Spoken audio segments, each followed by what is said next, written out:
کوئی وہاں آبادی نہیں تھی، ایک بیٹی، ایک بیوی اور ایک خود۔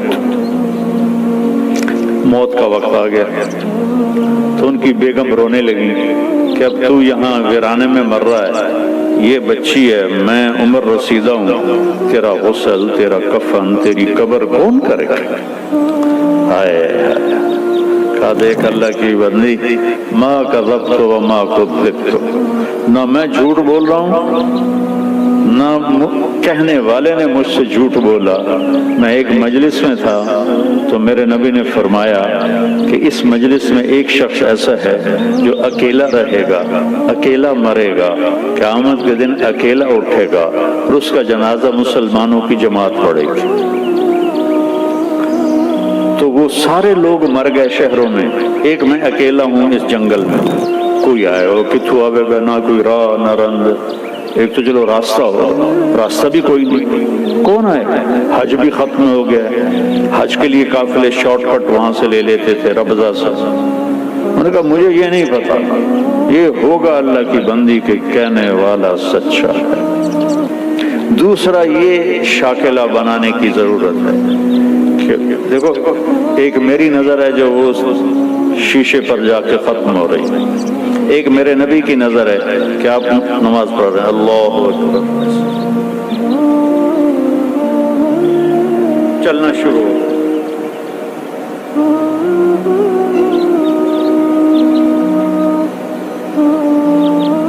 چلتے چلتے چلتے دیوار کے پاس آ کے کھڑے ہو گئے، یہ محراب نہیں ہوتی تھی، دیوار کے پاس کھڑے، تھوڑی دیر کے بعد پیچھے ہٹنا شروع ہو اور ہٹتے ہٹتے ہٹتے صف کے کنارے پر چلے گئے۔ جب سلام پھیرا تو پہلی صف کے لوگوں نے تو دیکھا، پچھلوں نے نہیں دیکھا، تو انہوں نے کہا یا رسول اللہ یہ کیا کیا تھا آپ نے؟ پہلے تو کبھی ایسا نہیں کیا۔ تو آپ نے فرمایا جب میں نے اللہ اکبر کی تو اللہ نے میرے سامنے جنت کو کھول دیا۔ جنت کہاں؟ ساتویں آسمان پر، ساتویں آسمان پر جنت۔ اللہ نے میرے سامنے جنت کھولی، میں نے انگور کے گچھے لٹکے ہوئے دیکھے تو میں ان کے لیے بڑھتا بڑھتا بڑھتا دیوار تک چلا گیا۔ کہ پھر آپ پیچھے کیوں ہٹے گا؟ پھر اللہ مجھے جہنم کی شعلے دکھائے تو ان سے ڈر کر میں ہٹتا ہٹتا ہٹتا ہٹتا پیچھے چلا گیا۔ جس کی نظر اتنی طاقتور، اور یہ تو بڑی معمولی چیز ہے، جنت دیکھ لی، دوزخ دیکھ لی، رب کو دیکھ لیا۔ السلام علیک ایھا النبی ورحمۃ اللہ وبرکاتہ، اے میرے محبوب تیرا رب تجھے سلام پیش کرتا۔ اس کی نظر پہ یقین کرو کہ سود پہ کاروبار کرنا بے چینی اور اضطراب کے سوا کچھ نہیں۔ پرانی بات ہے، فیصلہ بات ہے کہ بڑا تاجر کہنے لگا یہ ہم تو بینکوں کے مینیجر ہیں، جتنا کچھ آتا ہے سارا ان کو کما کے دے دیتے ہیں کہ 2-4 ہزار بچتا ہے اسی بوجھ پا کے لے جانے ہیں، تو سن لوگ آتے ہیں شیخ صاحب تے سیٹھ صاحب اسی سارے بینکوں کے مینیجر ہیں۔ وہ کہنے لگی اب کون آئے گا یہاں؟ کہا مجھے نہیں پتا، چل راستے پہ جا کے بیٹھ۔ دن گزر گیا، کوئی نہیں ہے۔ اگلے دن اور حالت خراب، کجا راستے پر بیٹھ۔ ایک ایسے ہی راستہ تھا مکے کا شارٹ کٹ، جو کبھی حج جس کا لیٹ ہو جاتا تھا تو وہ راستہ اختیار کرتا تھا، صحرا تھا۔ تیسرا دن چڑھا تو بیٹی کو بلایا، کہنے والا بھی سچا تھا اور میں بھی سچ بول رہا ہوں، یہ یقین کا قصہ سنا رہا ہوں۔ بیٹی کو بلا کر بیٹا بکرا ذبح کرو اور کھانا تیار کرو، میرے جنازے پر کچھ مہمان آئیں گے، ان کو کھانا کھلانا ہے، میری موت مہمان نوازی سے روکنے دے۔ بیٹی نے کہا ان پہ وہ کملا ہوا پہ چلو ایک بکرا ڈھا دینی ہے۔ اس نے بکرا ذبح کیا اور اسے پکانا شروع کیا اور اماں جی جا کے راستے پر بیٹھ۔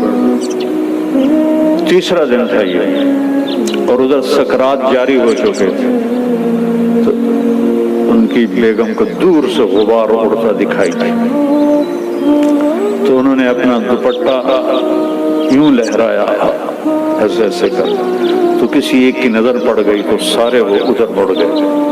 تو 20 آدمی تھے اونٹنیوں پہ سوار۔ تو یہ کہتی ہیں ایک مسلمان مر رہا ہے، اس کا جنازہ پڑھو گے؟ تو وہ کہنے لگے کون ہے؟ کہا ابو ذر۔ تو سارے رونے لگے دھاڑ دھاڑ کر کے کہ ہمارے ماں باپ ابو ذر پہ قربان، اس کا جنازہ پڑھنا تو ہماری بخشش ہے۔ یہ کون لوگ تھے؟ یہ عبداللہ ابن مسعود رضی اللہ عنہ تھے، اپنے 19 ساتھیوں کے ساتھ مکہ تشریف لے جا رہے تھے اور شارٹ کٹ انہوں نے لے لیا۔ جب وہ آئے تو ان کو دیکھ کے کہنے لگے آ گئے ہو؟ میں نے تو پتا ہی تجھے آ ہی جانا، میرے نبی کی بات کا یقین۔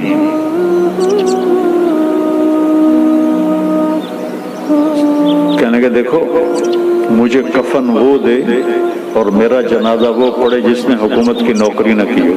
وہ تو خلافت راشدہ تھی، حضرت عثمان کی خلافت تھی، خلافت راشدہ کے وہ ازہد الصحابہ ہیں، سب سے بڑے زاہد صحابی ابو ذر غفاری۔ تو ایک انصاری نوجوان نے کہا کہ میں نے نہ کبھی حکومت کی نوکری کی ہے اور نہ ہی ان سے کوئی فائدہ لیا ہے، اور یہ میرا احرام ہے، میری ماں نے ہاتھوں سے اسے کاٹ کے بنایا ہے۔ انہوں نے کہا تو مجھے یہ کفن پہنائے گا اور تو ہی میرا جنازہ پڑھے گا۔ عبداللہ بن مسعود موجود، انہوں نے کہا نہیں تو میرا جنازہ پڑھائے گا۔ تو جب وہ تدفین ہو گئی تو ان کی بیٹی نے کہا یا عم ہلم الی الطعام، چچا ہلم الی الغداء، کھانا تیار ہے تشریف لائیں۔ وہ کہنے لگے کھانا کیسے اتنی جلدی کیسے تیار کر لیا؟ وہ کہنے لگے نہیں صبح سے ہی ابا نے کہا تھا کہ آج مہمان آئیں گے تو ان کے لیے کھانا تیار رکھنا ہے۔ تو حضرت عبداللہ بن مسعود رونے لگے، کہنے لگے واہ ابو ذر تو نے مر کے بھی سخاوت نہ چھوڑی۔ تو سخی تھا زندہ بھی اور سخی رہا مر کے بھی۔ تو دوسری چیز جس کی ضرب لگانے کی ضرورت ہے کہ میرے نبی کے وعدے سچے وعدے، کہ جو وہ دیکھ سکتے ہیں جو ہم نہیں دیکھ سکتے۔ ایک جب آپ سفر میں تھے، ہجرت کے سفر میں، تو سراقہ بن مالک آپ کے پیچھے پہنچ گیا۔ تو بکر صدیق نے کہا یا رسول اللہ یہ تو جان لیتا ہے ہماری۔ تو آپ نے کہا اللہم اکفنا شرہ بما شئت، یا اللہ ہماری جان چھڑا اس سے۔ تو اس کو گھوڑا زمین میں دھنس گیا۔ کہنے لگا محمد میری توبہ، آئندہ نہیں کروں گا، میرے لیے دعا کر دو۔ آپ نے دعا کی، گھوڑا باہر نکلا، اس نے پھر گھوڑا بات تھا۔ یہ لالچی تو لے جاتا ہے، کاروبار بھی کر لو، بھی کر لو، کہ بینک والے تو بڑا بیوقوف بنے ہیں، یہ بڑا اچھا پلان آپ کو دے رہے ہیں، یہ بہت اچھا پلان آپ کو دے رہے ہیں، آپ اس میں یہ کر لیں، آپ اس میں یہ کر لیں۔ تو کملے بانٹ کے لگے رہتے لگے رہتے، اخیر موت آ کے لے جاتی، پچھلا پتہ نہیں کہندے مقدر چاہتا۔ تو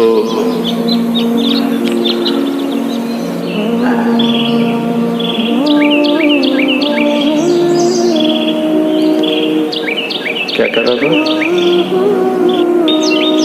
اب سراقہ بن مالک ان کو لالچ ہوا، پھر پیچھے دوڑے، پھر گھوڑا دھنس گیا۔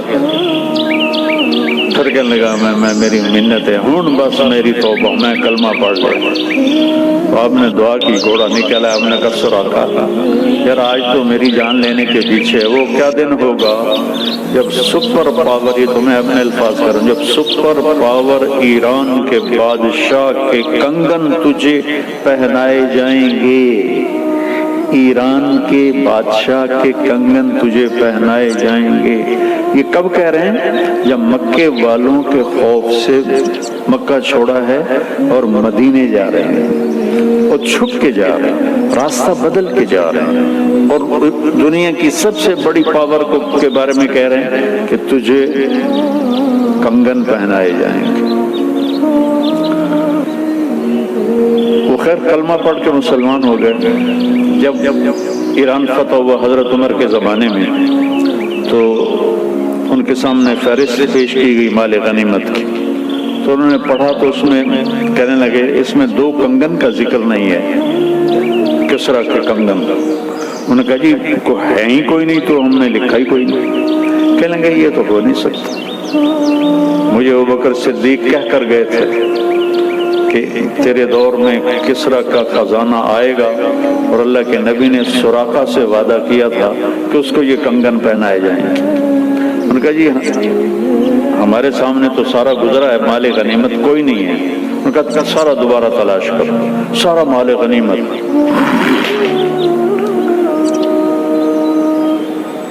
اس کا ایک قالین تھا جو 1 ایکڑ میں کے برابر تھا، 1 ایکڑ کی چوڑائی میں تھا اور لمبائی میں سے پورا کا، اور اس پہ پورے ایران کا نقشہ تھا۔ اس میں گورنروں کو بٹھاتا تھا، پھر رقص اور شراب کی محفل ہوتی تھی، اور اس کو حضرت عمر نے کاٹ کے تقسیم کیا تو 1 بالشت ٹکڑا 1,00,000 دینار میں فروخت ہوا تھا۔ تو جب وہ دوبارہ ڈھونڈا گیا تو نکلا ہے کنگنام کا، سراقہ کا جی بیمار ہیں کا لے کے آؤ۔ تو سراقہ کو 2 آدمی سہارا دے کر لائے، حضرت عمر اٹھے اور کو کنگن پہنا۔ سراقہ آج میرے نبی کا وعدہ پورا ہو۔ تو دوسری جو ہماری بنیاد ہے وہ یہ ہے کہ میرے نبی کی بات